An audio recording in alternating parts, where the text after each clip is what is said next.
The first person in the world to receive 2 facial transplants says he is feeling well, 3 months after his latest groundbreaking operation.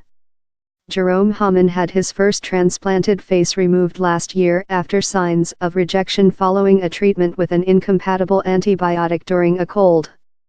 The 43-year-old remained in a hospital in Paris without a face for 2 months while a compatible donor was sought. He said, "The first face I accepted immediately. This time it's the same." Mr. Hamon suffers from neurofibromatosis type 1, a genetic condition that caused severe disfiguring tumors on his face. His first transplant, in 2010, was a success, but he caught a common cold in 2015 and was given antibiotics. The drug was incompatible with the immunosuppressive treatment he was having to prevent a rejection of the transplanted material.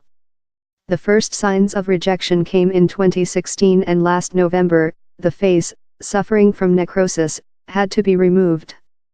Mr. Hamon lived without a face in a room at Georges Pompidou Hospital in Paris without being able to see, speak, or hear until January, when a face donor was found and the second transplant carried out. To avoid further rejection, Mr. Hamon, dubbed the man with 3 faces by French media, had special treatment to clean the blood prior to the transplant. His new face remains smooth and motionless, and his skull, skin, and features are yet to be fully aligned. But he is positive about his recovery. "If I hadn't accepted this new face, it would have been terrible. It's a question of identity. But here we are, it's good, it's me," he told AFP news agency from the hospital, where he is still recovering. "I'm 43 and the donor was 22, so I'm 22 again," he told French TV.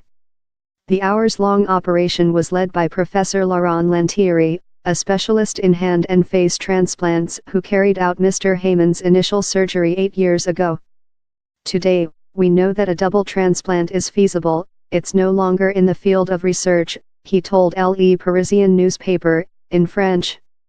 Anesthetist Bernard Chally said, "Anyone who loses their face and then has to wait for a hypothetical transplant for an unknown length of time, that's something that no one has ever had to go through here.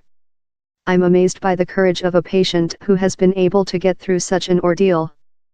The first face transplant was carried out in 2005 in northern France. Since then, some 40 operations have been performed around the world.